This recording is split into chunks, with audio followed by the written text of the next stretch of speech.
여러분 반갑습니다. 이번 시간에는 신경의 흥분 전도에 대해서 말씀을 드리도록 하겠는데요. 앞서서 설명할 때 이 흥분 전도를 신경에 전류가 발생하는 거다라고 말씀을 드렸고, 이 전류가 발생한 상태를 활동 전위라고 말씀을 드렸습니다. 그리고 이 활동 전위의 발생은 이렇게 세포가 있으면 이렇게 축삭을 따라서 나타나는 거다라고 말씀을 드렸는데, 그거에 대해서 이번 시간에는 설명을 드리도록 하겠습니다.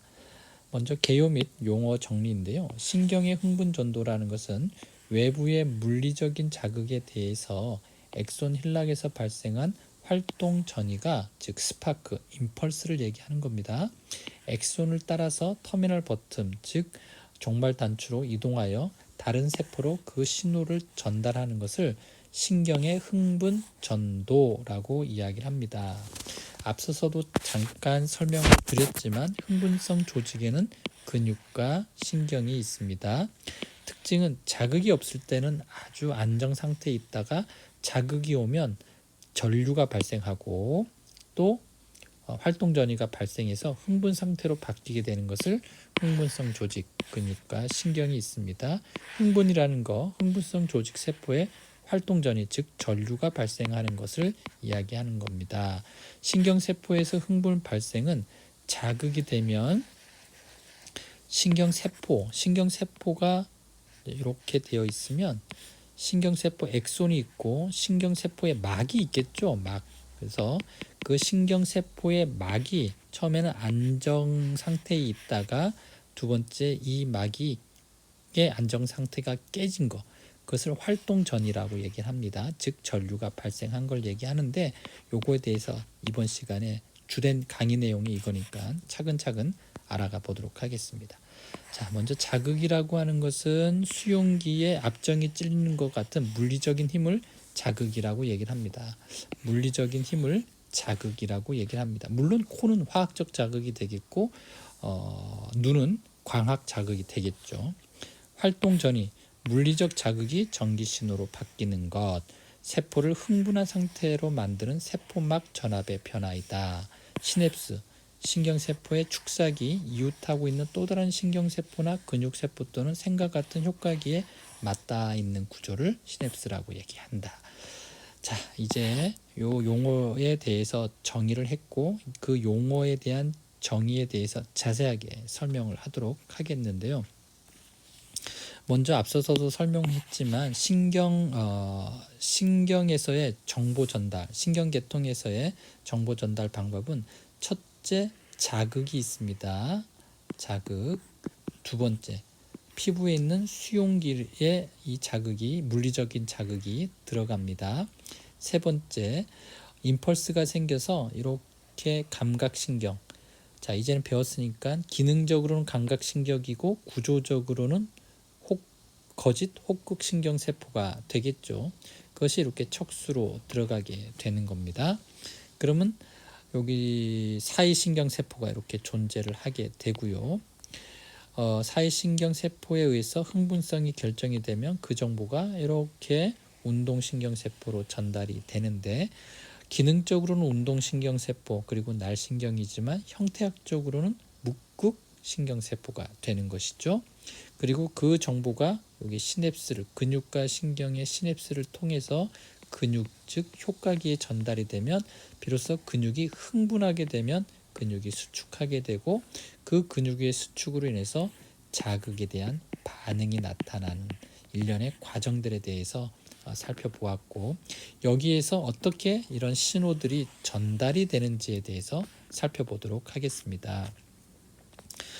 강의 순서입니다. 강의 순서는 안정막 전이가 무엇인지, 다음에 활동 전이가 무엇인지, 실물의 법칙과 부름기, 그리고 활동 전이의 전도, 즉 전도 방법에 대해서 같이 한번 살펴보도록 하겠습니다.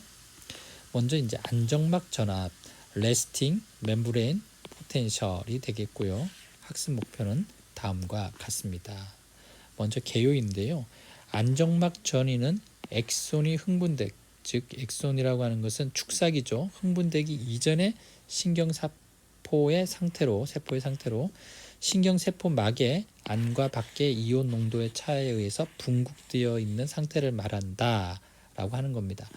자, 이렇게 보면 요게 신경세포의 막이 되는 겁니다. 신경세포의 막은 어떤 특성을 가지고 있었죠? 우리가 구조적으로는 유동 모자이크 모델로 설명을 했고, 기능적으로는 물질의 수송이다 이렇게 말씀을 드렸던 것을 기억을 해야 됩니다. 그리고 물질의 수송에 있어서 가장 중요한 것은 세포막의 형태와 그리고 그 안에 끼어 있는 단백질이다 라고 말씀을 드렸습니다. 그리고 이 무동 모자이크 모델은 바이레이어 그 포스포리피드 층으로 되어 있다. 즉 인지질 이중층으로 되어 있다라고 말씀을 드렸습니다. 그런 것을 기본으로 했을 때 여기에 세포막이 있고요. 그리고 여기에 단백질인 이온 통로가 있습니다. 그리고 요건 세포막에 세포 구멍이 되겠고요. 또 여기도 마찬가지로 단백질로 구조화되어 있는 이온 채널이 있습니다. 그리고 여기는 세포 밖이 되겠고요. 여기는 세포 안이 되겠습니다. 세포 안과 밖은 이온 농도의 차이가 있습니다. 그래서 세포 밖에는 어떤 이온이 많이 있다라고 얘기했나요? 나트륨 이온이 아주 많이 있다라고 말씀을 드렸습니다. 그리고 세포 안에는 어떤 것보다 많나요? 상대적으로 포타슘 이온보다 상대적으로 많이 있습니다. 세포 안쪽에는 포타슘 이온이 나트륨 이온보다 상대적으로 많이 있으며, 또 여기 단백질 같은 분자들이 큰 분자들이 있어요. 얘는 세포막을 빠져나가지 못합니다. 그리고 얘들은 다 마이너스 차지를 가지고 있습니다. 자, 그래서 나트륨 이온이나 포타슘 이온은 플러스 이온으로 되어 있고, 이 프로틴 이온들은 다 마이너스 이온으로 되어 있다라는 것을 여러분들이 기억을 하시면 되겠습니다. 그리고 이제 포타슘 이온은 이제 포타슘 이온이 이렇게 있으면 물과 결합되어 있는 이 분자의 크기는 나트륨 이온보다, 나트륨이 즉 물과 이렇게 결합되어 있는 것보다 분자의 크기가 나트륨 이온이 더 큽니다. 그래서 포타슘 이온 같은 경우에는 이렇게 세포막을 통해서 왔다 갔다 자유롭게 왔다 갔다 할 수가 있어서 항상 포타슘 이온은 왔다 갔다 합니다. 그리고 반대로 나트륨 이온은 수화된 상태에서 분자의 크기가 크기 때문에 이 세포막을 통해서 왔다 갔다 하지 못하고, 이 세포막에 있는 단백질 통로를 통해서, 여기 단백질 통로가 되겠죠. 이 단백질 통로를 통해서 또 밖에 있는 그 나트륨 이온이 안으로 들어오게 됩니다. 자, 첫 번째는 포타슘 이온이 세포막을 왔다 갔다 한다고 얘기를 했고요. 두 번째는 나트륨 이온이 이온 채널을 통해서 들어올 수 있다라고 말씀을 드렸습니다. 세 번째는 똑같이 포타슘 이온이 이렇게 왔다 갔다 세포막을 통해서 왔다 갔다 할 수 있지만, 또 다른 이동 방법은 이렇게 똑같이 나트륨 채널과 똑같이 포타슘 채널을 통해서 안에 있는 포타슘이 밖으로 이렇게 보내지게 되는, 그렇죠. 그래서 포타슘은 두 가지 방법으로 세포막을 이동합니다. 하나는 세포막을 통해서, 하나는 포타슘 이온 채널을 통해서 이렇게 이동을 하게 됩니다. 자, 그리고 이러한 그 세포 밖과 세포 안의 이온 분포 차이에 의해서 세포 바깥은 나트륨 이온이 많은 세포 바깥은 플러스 차지를 가지고 있고요. 세포 안은 포타슘 이온이 많이 있기 때문에 마이너스 차지를 가지고 있습니다. 자, 이 상태를 뭐라고 얘기하냐면 안정막전이라고 얘기를 합니다. 즉 안정막전이라고 하는 것은 세포 밖에 상대적으로 세포 밖에 상대적으로 마이너스 차지를 가지고 있는 상태, 그 상태를 안정막전위라고 이야기를 합니다.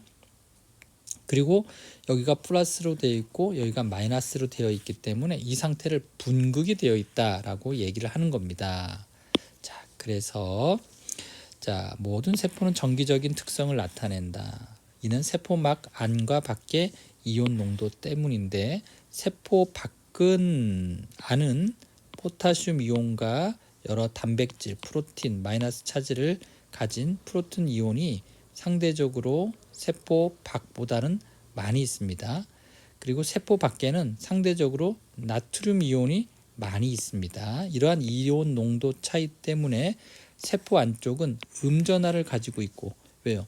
똑같이 얘는 플러스인데 뭐가 많아요? 이렇게 프로틴 이온, 마이너스 차지를 가진 프로틴 이온이 많기 때문에 마이너스 차지를 가지고 있다라고 하는 겁니다. 그리고 세포 바깥쪽은 양전하를 띠게 된다. 이러한 전하 분포의 불균형 상태 때문에 세포막이 붕국, 폴라리제이션이 되어 있다라고 얘기를 하고, 이러한 불균형 상태, 즉 세포막이 안정시 붕국되어 있는 상태를 안정막 전이, 레스팅 멤브레인 포텐션이라고 얘기를 하는 겁니다. 그래서 최종 결론적으로 말씀드리면 세포막의 안정막 전이는 마이너스 70mV를 가지고 있다. 이것은 세포 밖을 0으로 했을 때 상대적인 세포 안의 전하를 말하는 겁니다. 라고 하는 겁니다.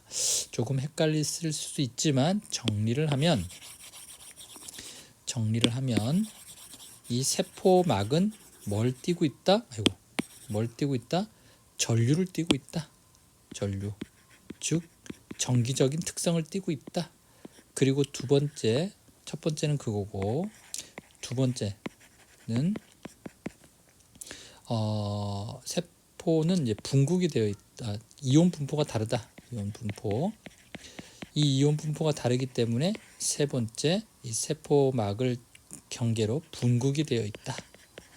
네 번째, 실제 어떻게 붕국이 되어 있느냐? 세포 안이 마이너스 70mV, 즉 마이너스 차지를 가지고 있다. 이것은 상대적인 거다. 어디에 상대적인 거예요? 세포 밖을 0으로 놨을 때 세포 안은 상대적으로 마이너스 차지를 가지고 있다. 이렇게 생각을 하시면 되겠습니다. 다음 이제 하나씩 여기서 얘기했던 것들을 풀어서 또 설명을 하도록 하겠습니다. 먼저 안정막 전이의 형성. 이 안정막 전이가 왜 생기느냐? 이 안정막 전이가 생겼다라는 것은 붕국이 생겼다라는 거고, 그 붕국이 생겼다라는 것은 세포 밖은 플러스, 세포 안은 마이너스라고 하는 거죠. 자, 이런 것들이 이온 분포 차이 때문에 그렇다. 세포 밖은 상대적으로 포타슘 이온보다 나트륨 이온이 많이 있고, 세포 안은 상대적으로 나트륨 이온보다 포타슘 이온이 많이 있고 마이너스 차지를 가진 단백질 분자들이 많이 있다. 그래서 세포 밖은 플러스가 되는 거고, 세포 안은 이 단백질 분자 때문에 마이너스가 되는데 그것이 마이너스 70mV가 된다라고 하는 겁니다. 즉 농도 기울기는 나트륨 이온은 농도 기울기가 세포 밖에 많기 때문에 세포 밖에 있는 게 안으로 들어오려고 하겠죠. 즉 나트륨 이온, 여기는 나트륨 이온이고요. 이온의 누출 통로가 되겠고요. 여기는 포타슘 이온의 누출 통로가 되는 겁니다. 그래서 나트륨 이온은 농도 기울기가 어떻게 세포 밖에서 안이 높으니까 이 누출 통로를 통해서 이렇게 들어오게 되는 거고요. 포타슘 같은 경우에는 물론 세포막을 통해서도 나갈 수 있지만 누출 통로가 있기 때문에 누출 통로로 나가는데 농도 기울기는 안쪽이 많기 때문에 안에서 밖으로 나가게 되는 거죠. 이것은 어떤 수송인가요? 수동 수송, 즉 ATP를 필요로 하지 않는 수동 수송이 되겠죠. 자, 그래서 나트륨은 밖에서 안으로 확산되는 거고, 포타슘은 안에서 밖으로 확산이 되는 겁니다. 투과율은 나트륨은 낮지만 세포 안은 굉장히 높아요. 세포 안에 있는 포타슘 이온이 밖으로 나가는 건 더 많이 나가요. 왜 그러냐면 누출 통로가 나트륨 누출 통로보다 포타슘 누출 통로가 많이 있기 때문입니다. 자, 그리고 여기 보면 이런 또 그림이 나옵니다. 이것은 나트륨 K 펌프라고 이야기를 하는 겁니다. 이것은 뭐죠? 그것도 단백질이죠. 어떤 단백질인가요? 운반 단백질의 형태가 되는 것이죠.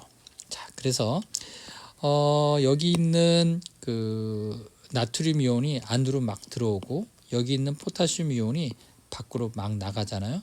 그러면 어떤 누출 통로가 더 많다라고 말씀을 드렸습니까? 포타슘 누출 통로가 더 많다라고 말씀을 드렸죠. 그러면 상대적으로 포타슘 이온이 밖으로 계속해서 빠져나가겠죠. 그렇게 되면 어떻게 되는 거예요? 이 전하의 불균형, 안과 밖에 전하의 불균형이 생기겠죠. 전하의 불균형이 생기면 안정막 전이가 형성이 안 되는 거예요. 그렇게 되면 신경세포의 흥분이 제대로 일어나지 않게 되는 거죠. 그래서 이 균형을 맞추기 위해서 뭐가 작동을 하냐면 포타슘, 소듐, 포타슘 펌프가 이렇게 작동이 되는 겁니다. 얘의 작동은 어떻게 되냐면 안으로 들어온 나트륨 이온 세 분자를 밖으로 빼내고 밖으로 나가 있던 포타슘 이온 두 개를 안으로 집어넣는 그런 역할을 하는 거예요. 즉 이것은 농도 기울기에 역행하는 거잖아요. 그러니까 ATP를 필요로 하게 되고 이것을 능동수송이라고 이야기를 하는 겁니다. 자, 이렇게 해서 늘 안정막 전이가 유지되게 하게 되는 겁니다. 그래서 안정막 전이의 형성에 대해서 말씀을 드렸습니다. 자, 안정막 전이가 어떻게 해서 유지가 되는지 다시 한번 요 나트륨 펌프를 통해서 보면 안정 상태의 신경세포 안쪽은 음전하, 바깥쪽은 양전하라고 말씀을 드렸죠. 이유는 세포 안쪽에 음전하를 가진 단백질 분자의 농도가 높기 때문입니다. 세포막은 단백질 분자에 대한 불특권성을 가지기 때문에 단백질은 세포 밖으로 확산되어 가지 못해요. 그래서 나트륨 이온과 포타슘 이온이 이렇게 왔다 갔다 하더라도 똑같은 플러스 차지잖아요. 근데 왜 안쪽이 음전하를 가지느냐? 바로 마이너스 차지를 가지고 있는 프로틴 때문에 그렇다라고 하는 겁니다. 세포 내에 K 누출 통로가 많기 때문에 K 투과성이 상대적으로 높아져요. 그 결과 양전하를 띠는 K, 즉 포타슘 이온이 통로를 통해 세포 밖으로 유출되면서 세포막 안쪽은 더욱 음전화가 되는 거예요. 어떻게 해서 음전화가 되나요? 그래서 여기 보면 포타슘 누출 통로가 많죠. 그래서 여기 있는 플러스 차지가 많죠. 그래서 여기 있는 플러스 차지가 자꾸 밖으로 나가니까 어떻게 되는 거예요? 여기는 더더욱 음전화가 되는 것이죠. 그 얘기를 하는 겁니다. 자, 그래서 세포 안쪽에 음전하를 나타내는 단백질 분자들은 양전하를 띠고 있는 포타슘을 세포 안쪽으로 잡아당기려고 하는 경향을 나타낸다. 그래서 결국은 세포 밖의 K 농도 경사는 세포 안으로 K를 끌어당기는 세포 안의 음전하에 의해 균형이 유지되기 때문에 평형 상태가 유지된다라고 하는 겁니다. 즉 나트륨 K 펌프를 통해서 이 전이의 역전이 생겨서 계속해서 안정막 전이를 유지시키게 된다라고 하는 겁니다. 자, 그 나트륨 펌프에 대해서 이제 자세하게 설명을 하도록 하겠습니다.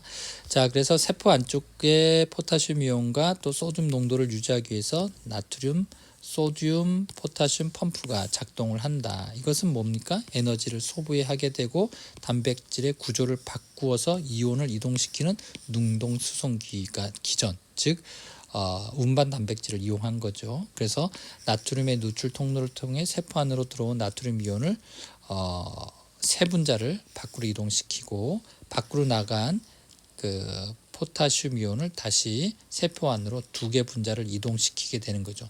그러니까 세 개가 나가고 이제 두 개가 들어오니까 어떻게 되는 거예요? 여전히 세포 안에는 음전하를 유지하게 되는 거죠. 이를 통해서 안정막 전이가 유지가 된다라고 하는 겁니다. 그래서 요약을 하게 되면 첫 번째 뭐죠? 세포 안과 밖은 이온 차이의 농도 때문에 세포 밖은 플러스, 세포 안은 마이너스가 된다라고 하는 게 이제 첫 번째고요. 두 번째로는 누출 통로가 나트륨 누출 통로보다 포타슘 누출 통로가 더 많다라고 하는 겁니다. 그래서 안에 있는 그 양전하에 포타슘이 막 빠져나오기 때문에 세포 안은 더더욱 마이너스가 된다는 거예요. 뭐 때문에 마이너스가 되나요? 프로틴이 마이너스 분자이기 때문에 마이너스가 된다라고 하는 겁니다.